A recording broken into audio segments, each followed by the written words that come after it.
या साहेबांनी राष्ट्रीय स्मारक शिवनेरीचा राष्ट्रीय स्मारक करायच्या ऐवजी लवासा बांधला, ते मोठं स्मारक केलं.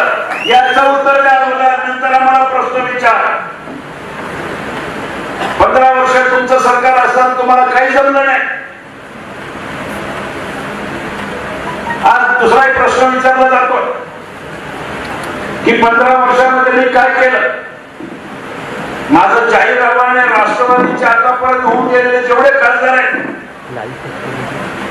किंबहुना आता सध्याच्या हयातीमध्ये जे 4 खासदार आहेत त्यांचे, त्या 4ही खासदारांच्या कामाची टोटल मी माझ्या एकट्या कामाच्या तुलनेमध्ये जास्त आहे. मी तुम्हाला 100% सांगतो, सगळ्यात जास्त कामं केलेली आहे. 14,500 कोटी रुपयाची कामं फक्त 4.5 वर्षामध्ये झाली. पुणे नाशिक रेल्वेच्या संदर्भामध्ये मी आपल्याला अजून सांगेन, UPA 1 आणि UPA 2 च्या काळामध्ये 10 वर्षामध्ये प्रत्येक वर्षाच्या रेल्वेच्या अर्थसंकल्पामध्ये पुणे नाशिक रेल्वेची मागणी मी करत होतो. दुर्दैवानं काँग्रेसचं सरकार असल्यामुळे आम्हाला कधी यश आलं नाही. हे यश मला 2016 ला या एनडीए सरकारच्या काळामध्ये आलं. 2016 ला 7,500 कोटी रुपयाचा सगळ्यात अत्याधुनिक प्रकल्प मंजूर केलाय तो पुणे नाशिक रेल्वेचा. आता एवढी हुशार लोक आहेत डोक्यावर पडलेली. 2016 ला मंजूर झालेला रेल्वे प्रकल्प त्यांना 2018 ला रेल्वे ट्रॅकवर धावायला पाहिजे, अगदी 2 वर्षामध्ये. पण मी आपल्याला आवर्जून सांगेल, रेल्वे प्रकल्प होणार आहे माझ्या 4थ्या टर्ममध्ये चौकार मारल्यानंतर 100% पूर्ण होणार, याची मी आपल्याला खात्री देतो. बरेच प्रश्न आहेत, राजकारणावर मी नंतर बोलेन. बैलगाड्याचा प्रश्न आहे, ट्रॅफिकचा प्रश्न असेल, विमानतळाचा असेल. 1.5 महिन्यात बरीचशी बॅटिंग करायची, अजून बरंच आहे. आज आपल्याला विचार ऐकायचे फक्त नितीनजी बानगुडे पाटलांचे ऐकायचे. पण मी आपल्याला अजून सांगेन, मी गेल्या 15 वर्षामध्ये काम करत असताना प्रामाणिकपणे या जनतेची, या लोकसभा मतदारसंघाची सेवा केली. 15 वर्षाच्या कारकिर्दीमध्ये 1 रुपयाच्या भ्रष्टाचाराचा आरोप माझ्यावर झाला नाही. 15 वर्षाच्या कारकिर्दीमध्ये कुठलाही कुणाशी कधी वाईट वागलं, याचा गेम केला, त्याला कुठं आतमध्ये बसवलं, याला मारलं, याला काय केलं, अशा प्रकारची राष्ट्रवादी काँग्रेस पक्षाची परंपरा आहे.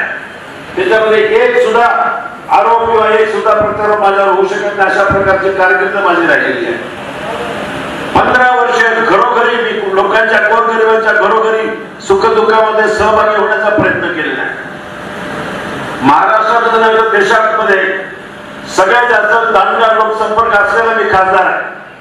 अगदी जुन्नरमध्ये आदिवासी भागात असेल 1.5 किलोमीटर डोंगर चढून वाड्या रस्त्यावर जाऊन तिथं लोकांना पाणी पोहोचवलं.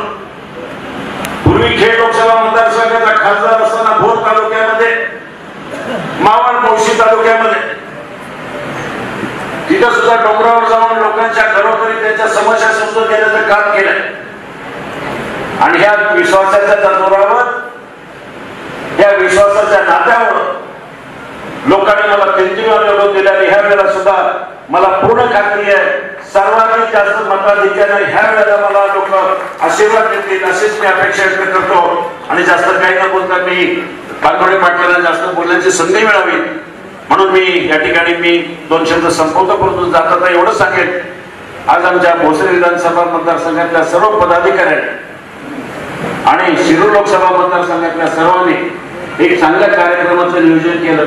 अगदी कमी वेळामध्ये, म्हणजे अगदी जुन्नरचे तालुका प्रमुख असतील, आंबेगाव असेल, खेड, शिरूर, हावेरी सगळ्यांचं आणि भोसरी सगळ्या पदाधिकाऱ्यांनी चांगल्या प्रकारे कार्यक्रमाचं नियोजन केलं. त्याबद्दल मी त्यांचं मनापासून आभार मानतो. दिवसभर सकाळी 7 वाजल्यापासून जवळजवळ 242 गाड्या, 452 टू व्हीलर अशी रॅली काढत संपूर्ण मतदारसंघामध्ये फिरून या ठिकाणी आलं.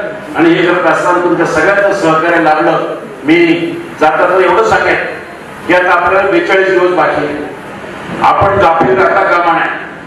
उमेदवार सोपा आहे हे सगळं ठीक आहे, परंतु आपल्याला आपल्या परीनं ज्या मेहनत करतो आपण प्रत्येक निवडणुकीमध्ये, त्यापेक्षा जास्त मेहनत ह्या वेळेला करायची. एवढीच या ठिकाणी विनंती करून